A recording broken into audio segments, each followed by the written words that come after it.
여러분 반갑습니다. 제14장 예수님께서는 무엇을 하셨는가를 생각해 보도록 하겠습니다. 예수께서는 무엇을 하셨는가? 이 전체 주제가 되는 서론 부분을 전체를 요약하는 중심 문장을 먼저 읽어드리겠습니다. 주이신 예수님은 선지자, 제사장, 왕의 직분을 가지고 계신다. 왕으로서 그는 하늘과 땅을 통치하시고 그의 백성의 구원을 보증하시는 전능하신 창조주이시다. 선지자로서 그는 우리에게 하나님의 진리를 가르치시는 하나님의 말씀이시다. 제사장으로서 그는 그의 백성들의 죄를 대신해 자신의 완전한 생명을 희생제물로 드리고 중보하시기 위해 부활의 영광 안에 거하신다.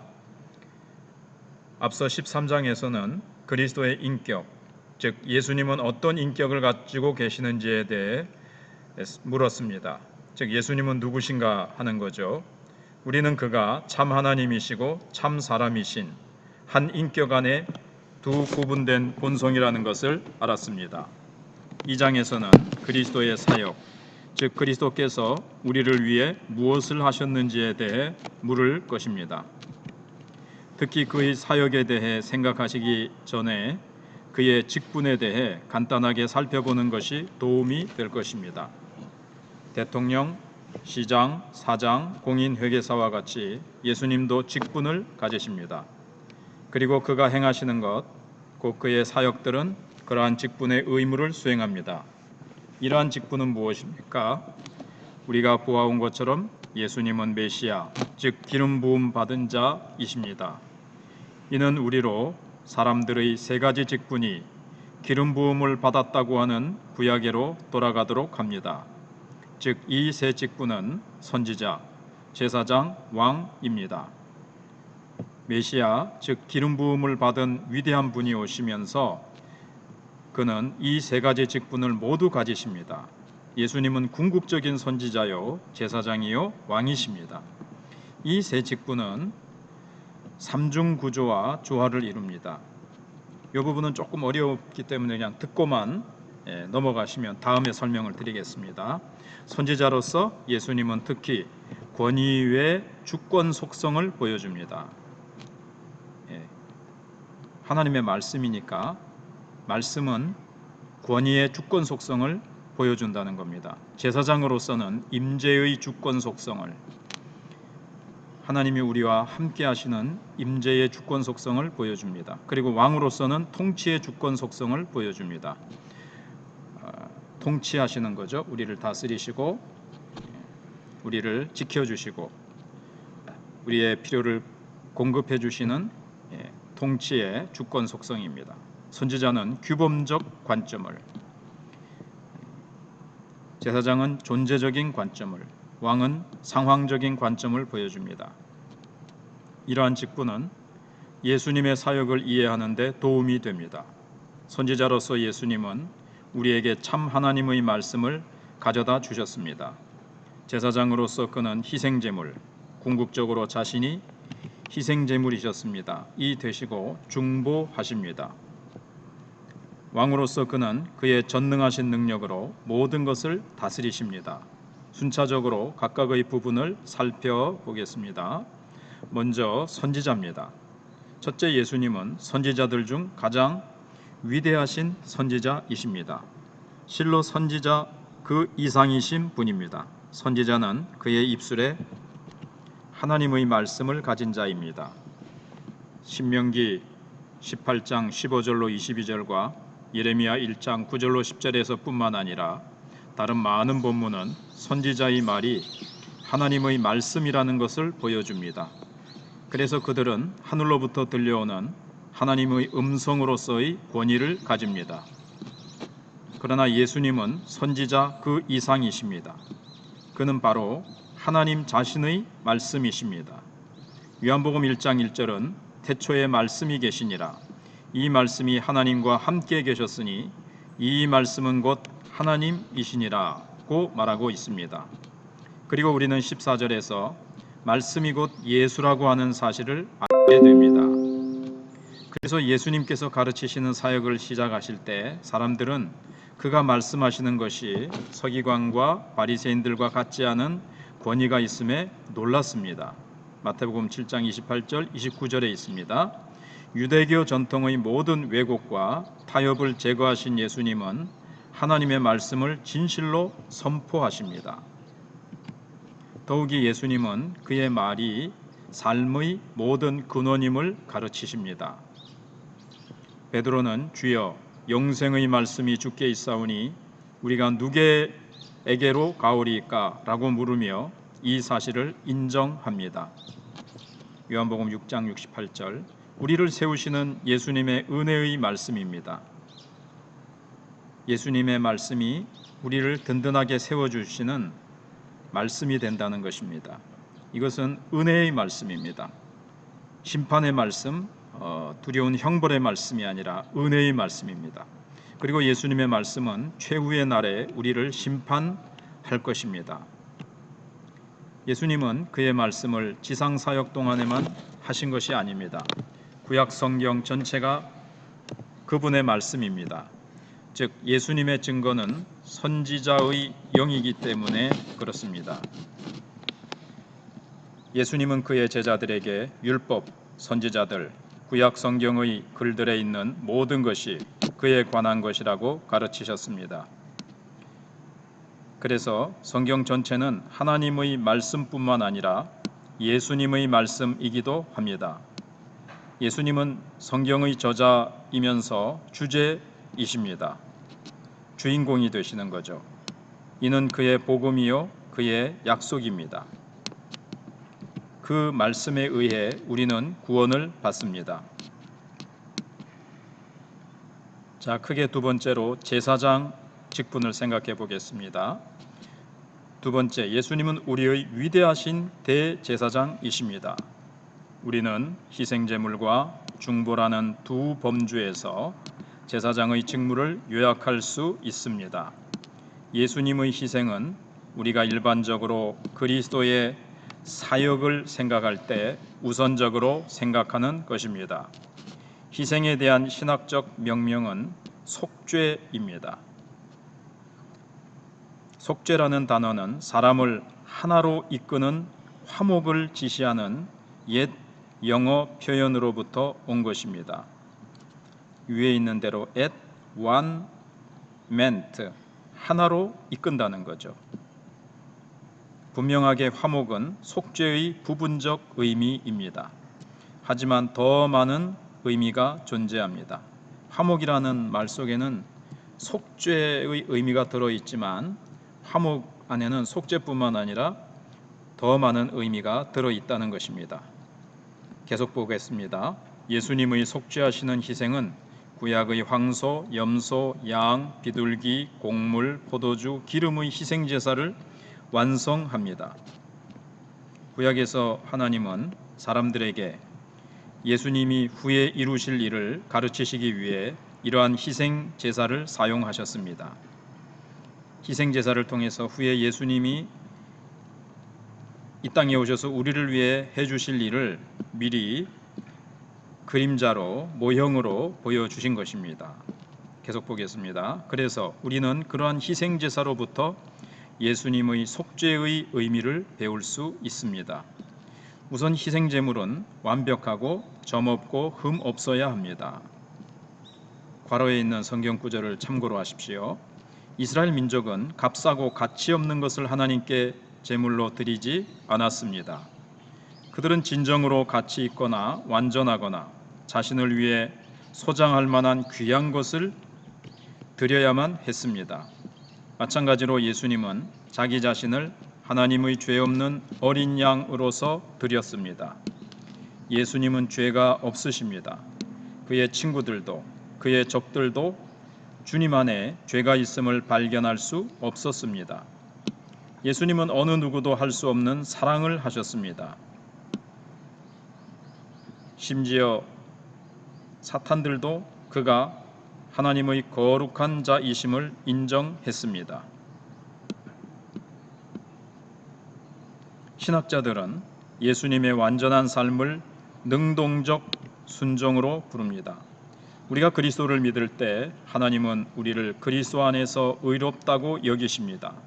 말하자면 하나님은 그리스도의 능동적 순종을 우리에게 전가시키십니다.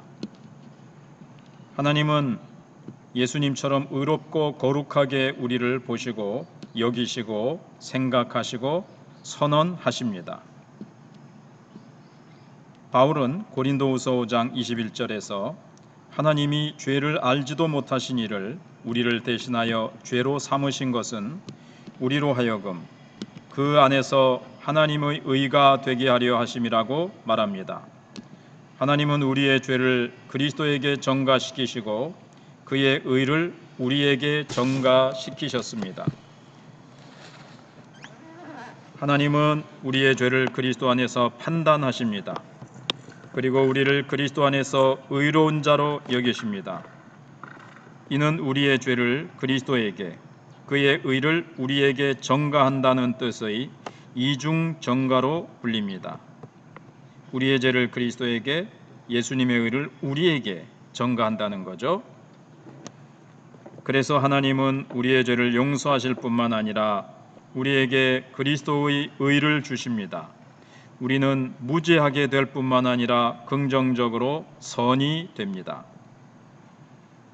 예수님의 십자가에서의 죽음을 그의 수동적 순종이라고 부릅니다.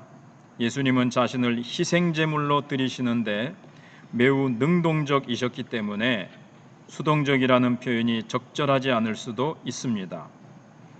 그는 희생제사를 드리는 제사장이십니다.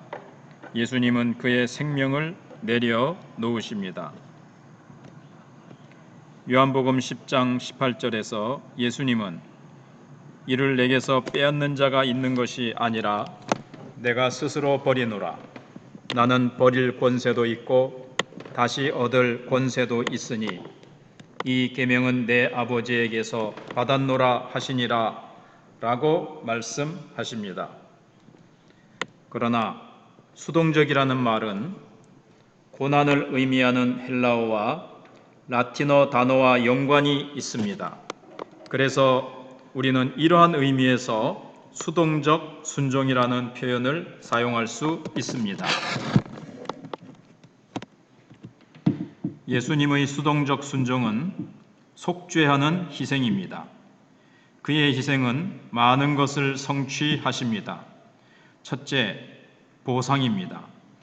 이는 예수께서 우리의 죄를 지시고 자신에게로 취하시고 그것을 폐지하셨다는 의미입니다.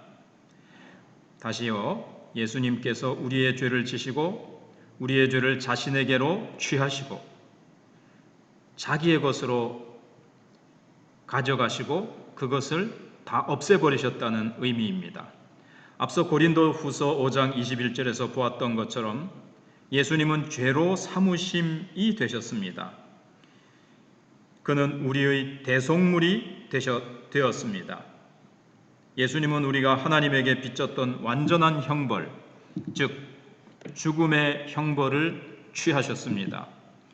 예수님은 속죄로 우리를 백지장처럼 씻으셨습니다. 이제 우리는 더 이상 하나님으로부터 두려운 것이 없습니다.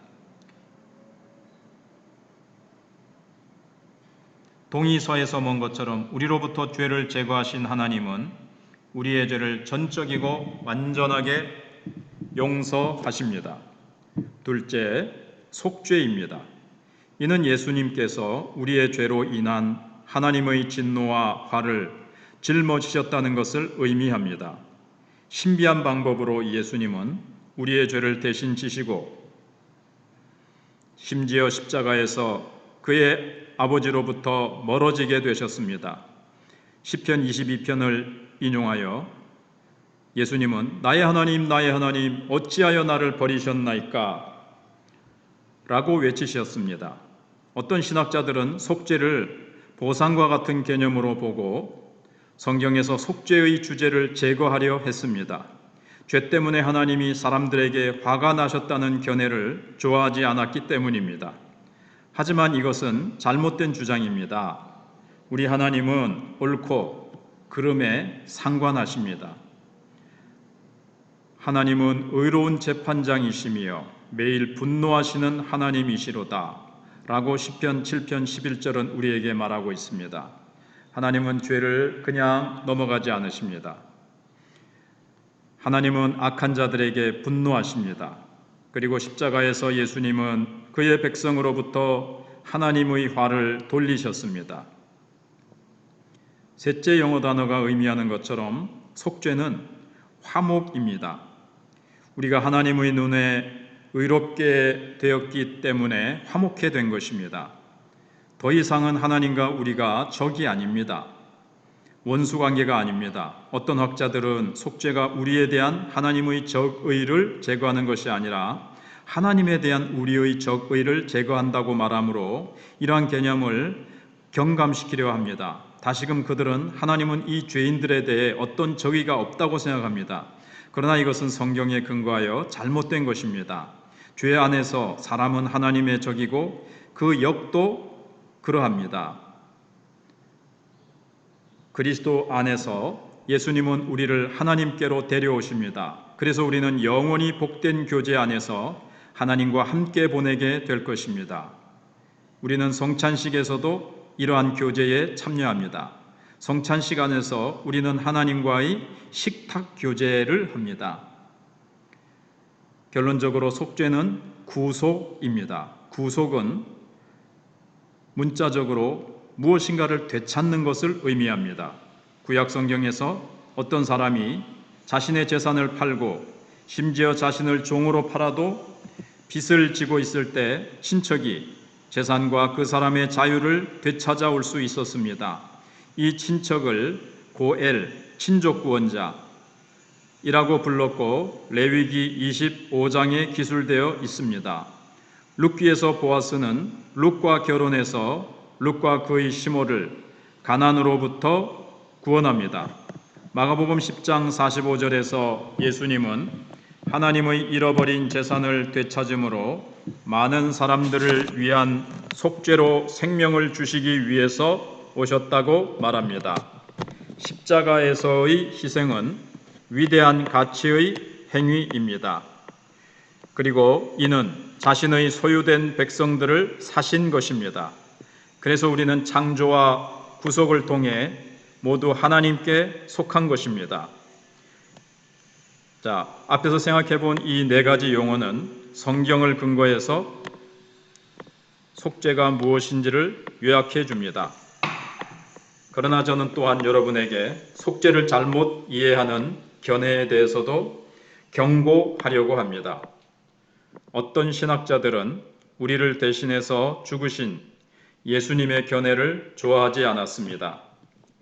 그래서 그들은 속죄를 더 쉬운 방식으로 만들었습니다.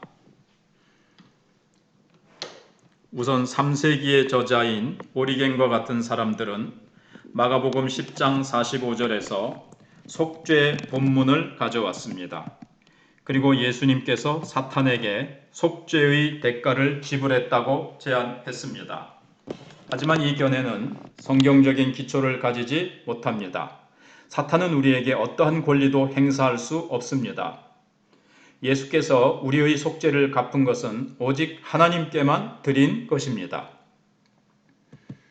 둘째, 많은 현대 자유주의 사상가들이 따르는 중세 사상가 아벨라드와 같은 사람은 속죄는 희생이 아니고 단지 도덕적인 본보기일 뿐이라고 주장했습니다.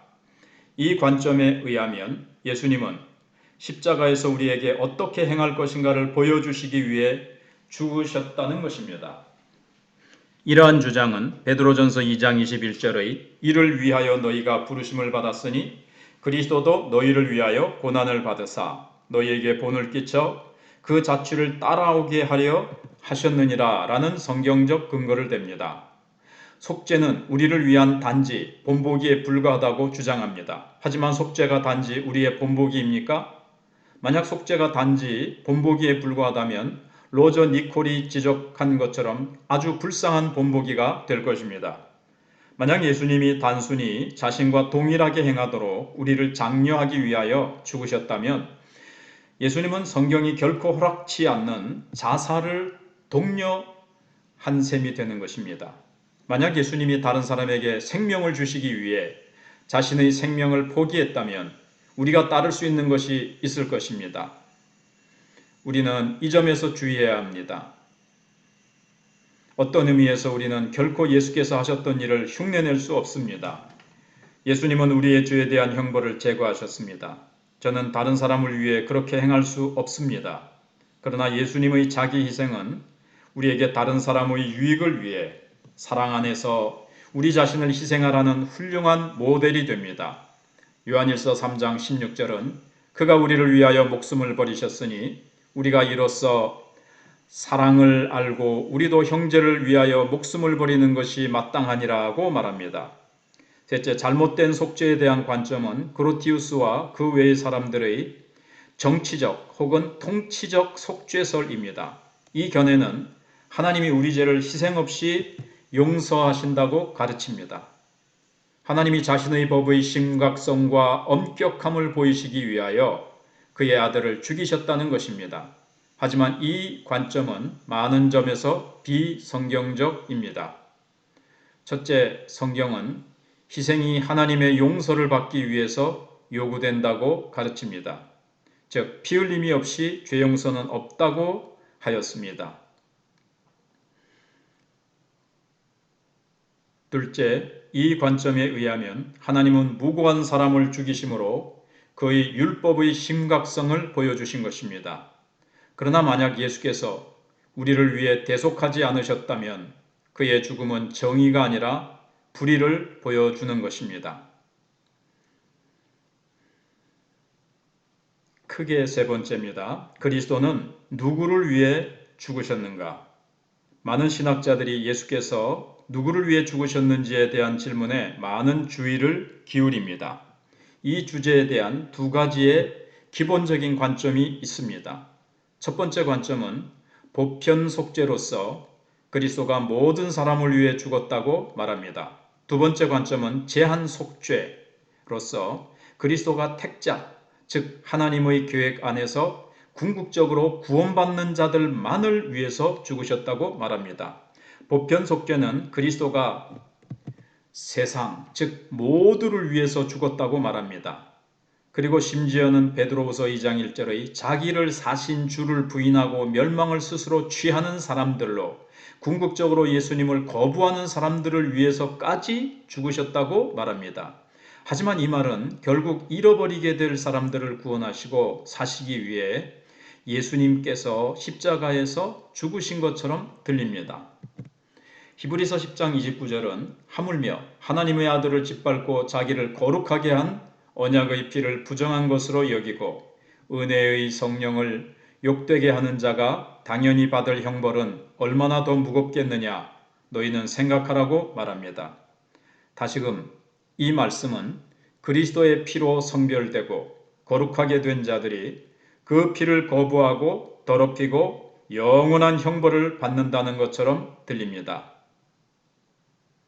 앞서 인용한 본문들을 보면 보편 속죄가 맞는 것처럼 보이지만 만약 사실이라면 문제가 발생합니다.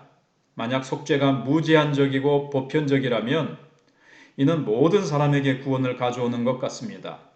우리가 살펴본 것처럼 속죄는 대속적인 희생이기 때문에 예수님의 속죄는 우리에게 완전한 용서를 가져오고 우리의 죄를 제거합니다. 그래서 만약 속죄가 보편적이라면 이는 모든 사람에게 구원이 보증되는 것입니다. 그러나 우리는 성경을 통해서 제가 인용한 베드로후서 2장 1절과 히브리서 10장 29절이 세상에 있는 모든 사람이 구원을 받는 것을 말하고 있지 않다는 것을 알고 있습니다. 어떤 사람은 예수님의 피를 일축합니다.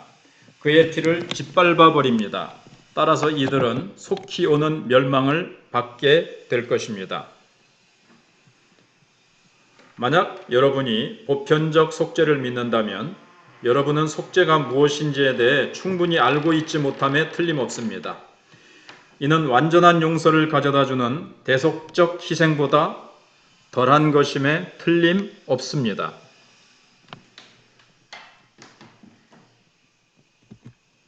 그렇다면 속죄는 무엇입니까?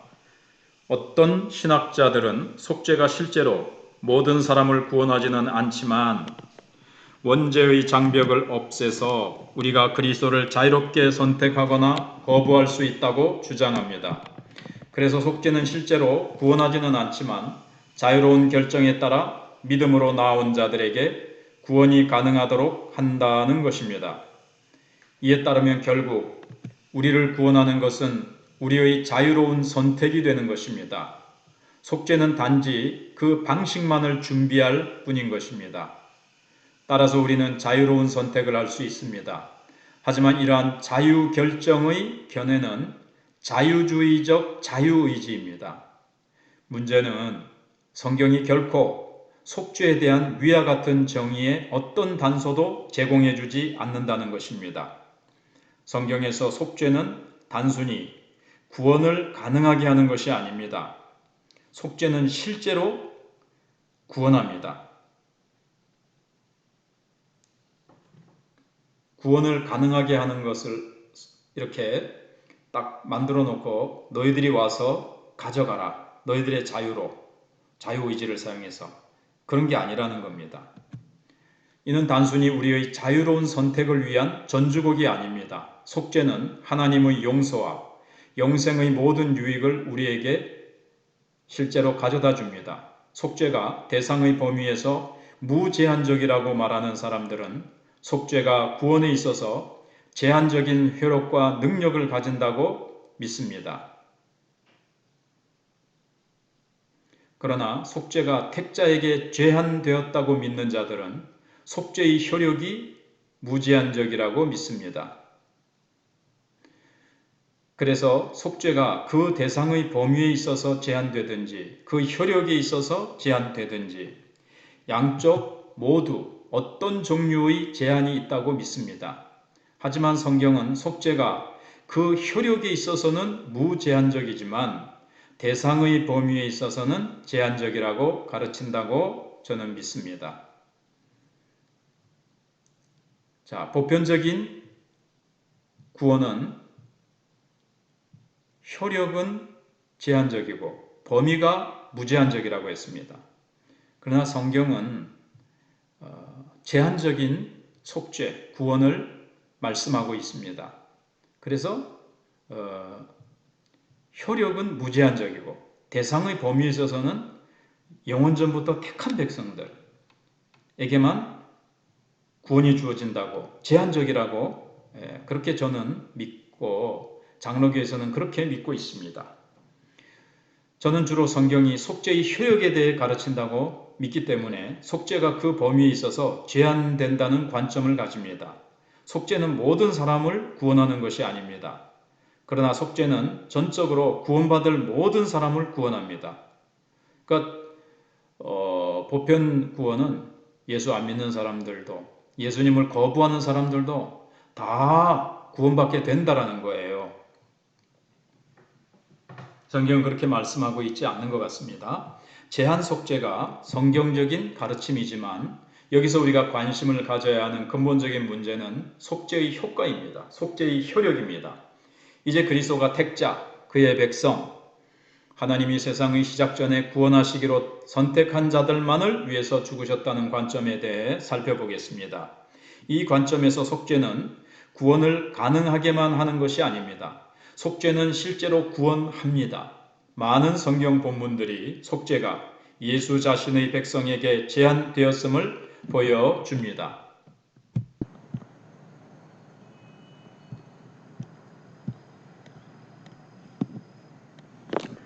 요한복음 10장 11절과 15절에서 예수님은 그의 생명을 자신의 양을 위해 포기하신다고 말합니다. 그러나 여기서 모든 사람이 예수님의 양은 아닙니다. 더욱이 앞서 살펴본 바와 같이 속죄에 관한 많은 본문들이 속죄가 완전하게 구원한다는 것을 보여줍니다. 로마서 3장 32절로 39절은 아래와 같이 말합니다. 자기 아들을 아끼지 아니하시고 우리 모든 사람을 위하여 내주시니가 어찌 그 아들과 함께 모든 것을 우리에게 주시지 아니하겠느냐. 누가 능히 하나님께서 택하신 자들을 고발하리요. 의롭다 하신 이는 하나님이시니 누가 정죄하리요. 죽으실 뿐 아니라 다시 살아나신 이는 그리스도 예수시니 그는 하나님 우편에 계신 자요 우리를 위하여 간구하시는 자시니라. 누가 우리를 그리스도의 사랑에서 끊으리요? 환난이나 공고나 박해나 기근이나 적신이나 위험이나 칼이랴. 기록된 바 우리가 종일 주를 위하여 죽임을 당하게 되며 도살당할 양같이 여김을 받았나이다 함과 같으니라. 그러나 이 모든 일에 우리를 사랑하시는 이로 말미암아 우리가 넉넉히 이기느니라. 내가 확신하노니 사망이나 생명이나 천사들이나 권세자들이나 현재일이나 장래일이나 능력이나 높음이나 기쁨이나 다른 어떤 피조물이라도 우리를 우리 주 그리스도 예수 안에 있는 하나님의 사랑에서 끊을 수 없으리라.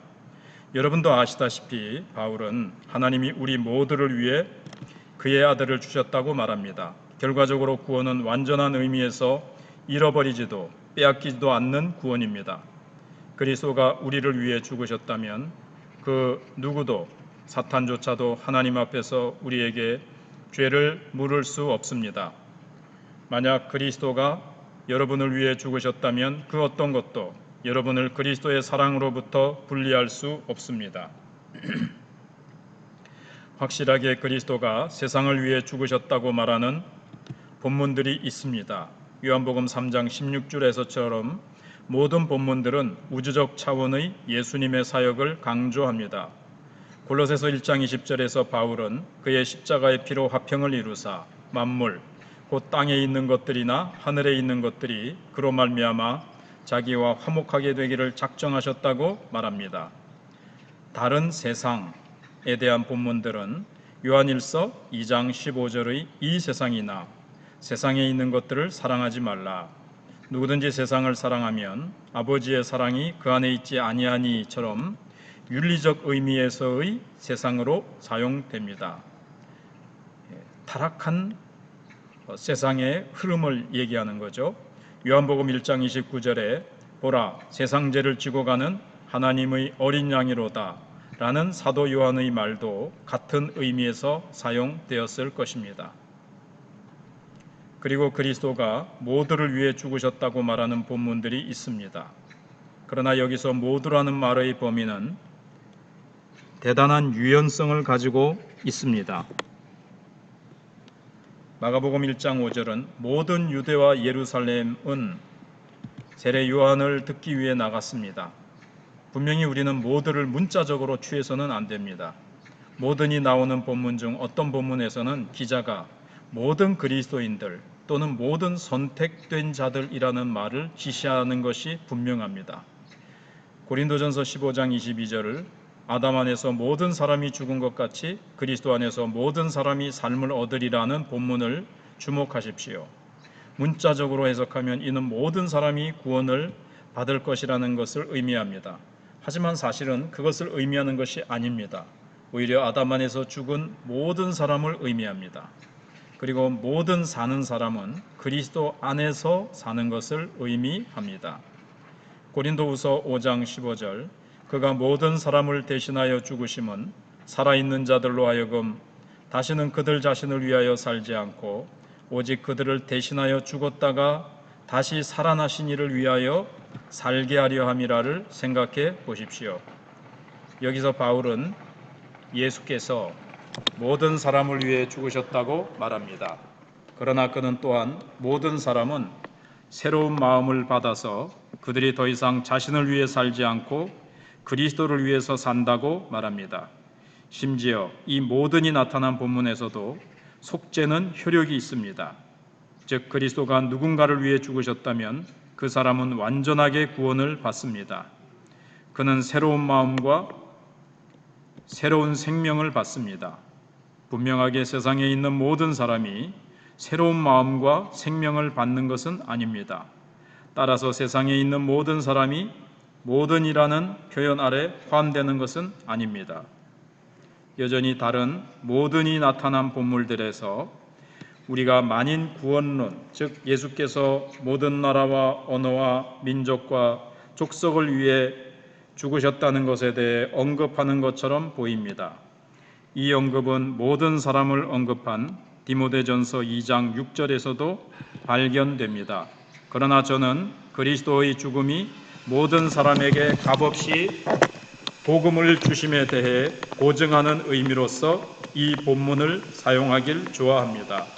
왜냐하면 그는 유일하신 구주이시기 때문입니다. 예를 들어 요한일서 2장 2절은 예수께서 우리 죄를 위한 화목제물이니 우리만 위할 뿐 아니요 온 세상의 죄를 위하심이라고 말합니다.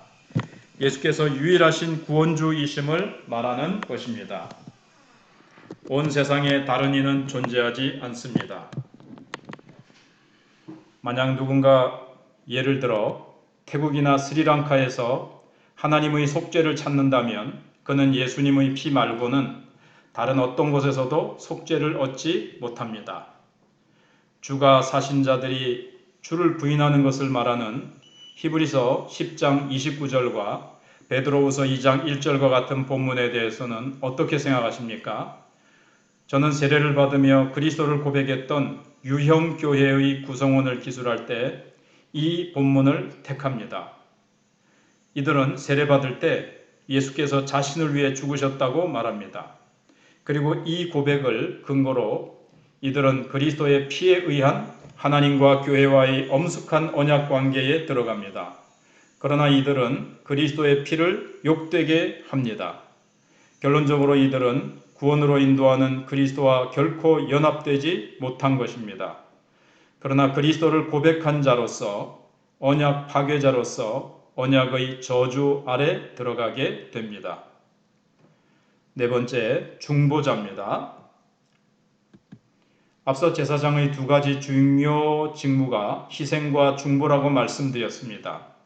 첫 번째 희생의 직무는 이해하기가 어렵고 많은 논쟁이 되어 왔기 때문에 우리는 많은 시간을 여기에 할애했습니다. 중보도 마찬가지로 중요합니다. 그리고 예수님의 중보에 관한 진리도 마찬가지로 귀중합니다. 히브리서 4장 15절은 우리에게 있는 대제사장은 우리의 연약함을 동정하지 못하실 리가 아니요 모든 일에 우리와 똑같이 시험을 받으시니로되 죄는 없으시니라고 말합니다. 이어서 7장 25절은 그러므로 자기를 힘입어 하나님께 나아가는 자들을 온전히 구원하실 수 있으니 이는 그가 항상 살아계셔서 그들을 위하여 간구하심이라고 예수님의 제사장직에 대해서 말합니다. 로마서 8장 34절 또한 중요한 본문입니다. 누가 정죄하리요? 죽으실 뿐 아니라 다시 살아나신 이는 그리스도 예수시니 그는 하나님 우편에 계신 자요 우리를 위하여 간구하시는 자시니라. 여러분은 히브리서 본문을 통해 예수님의 인성이 중보를 위해 중요하다는 것을 알고 있습니다.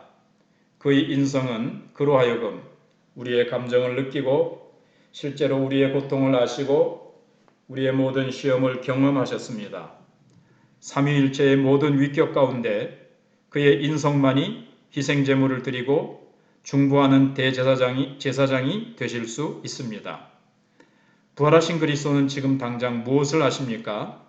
예수님은 아버지의 우편에서 중보하고 계십니다. 지금도 부활하신 그리스도는 우리를 생각하시고 우리의 필요를 아버지께 간구하고 계십니다. 물론 성경은 중보하시는 성령 또한 말합니다. 두 위격은 신자의 필요를 하나님의 은혜의 위대한 보좌 앞에 가져오시는 데서 일치하십니다. 아버지는 기꺼이 그의 아들과 성령의 중보를 들으십니다. 분명한 것은 아버지는 우리에게 좋지 않은 것은 주지 않으신다는 것입니다. 삼위일체는 우리 편이십니다. 하나님은 우리를 위해서 한 마음이십니다. 그리고 만약 하나님이 우리를 위하시면 그 누가 우리를 대적할 수 있겠습니까? 다섯 번째, 예수님은 선지자이실 뿐만 아니라 제사장입니다. 그는 또한 왕중의 왕이시요 만유의 주이십니다. 성경에서 왕은 주와 매우 밀접하게 연결되어 있습니다.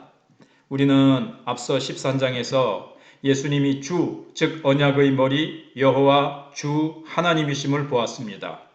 우리는 그의 위대한 능력의 사역들에서 만물에 대한 그의 왕권을 보게 됩니다.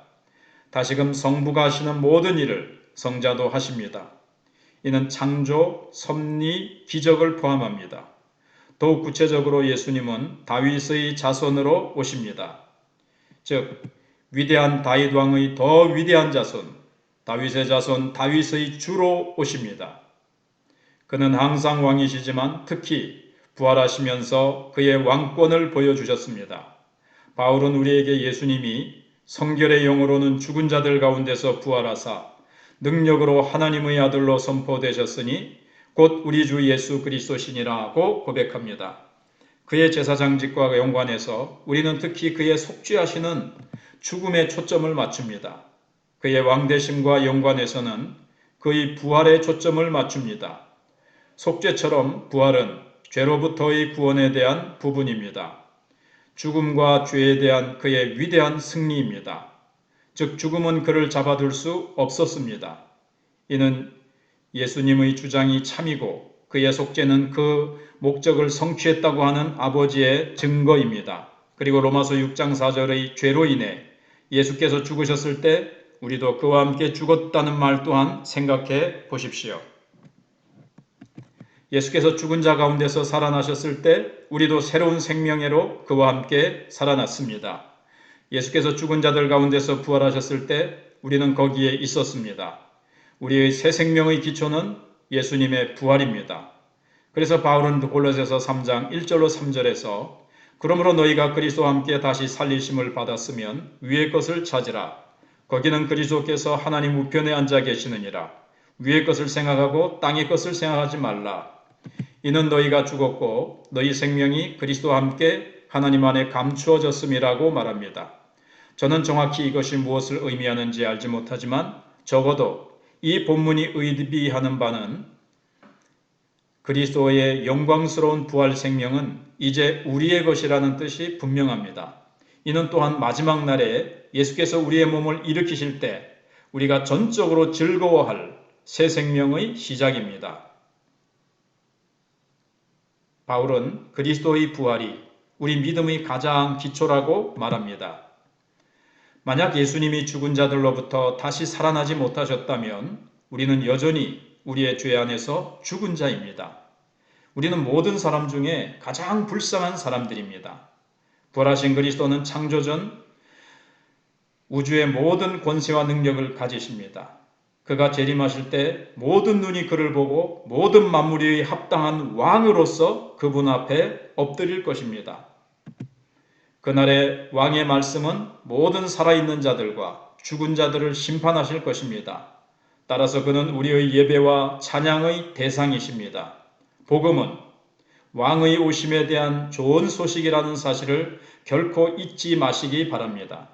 이는 이사야 선지자가 우리에게 복음을 이해하는데 중요한 배경을 명백하게 제공합니다. 좋은 소식을 전하며 평화를 공포하며 복된 좋은 소식을 가져오며 구원을 공포하며 시온을 향하여 이르기를 내 하나님이 통치하신다 하는 자의 산을 넘는 발이 어찌 그리 아름다운가. 예수님이 가버나움 회당에서 인용한 이사야 61장 1절 2절에서도 우리는 유사한 복음을 듣습니다. 주 여호와의 영이 내게 내리셨으니 이는 여호와께서 내게 기름을 부으사 가난한 자에게 아름다운 소식을 전하게 하려 하심이라. 나를 보내사 마음이 상한 자를 고치며 포로된 자에게 자유를 갇힌 자에게 노임을 선포하며 여호와의 은혜의 해와 우리 하나님의 보복의 날을 선포하여 모든 슬픈 자를 위로하되. 이사야는 계속해서 다른 것도 언급합니다. 그러나 여기서 복음은 또한 기름 부음 받은 자, 메시아, 왕의 오심, 왕이 하실 모든 것에 대한 것입니다. 즉 마음이 상한 자를 고치시고 갇힌 자를 자유케 하시고. 왕 외에 누가 이렇게 할 수 있습니까? 하나님의 은혜와 응징을 선포합니다.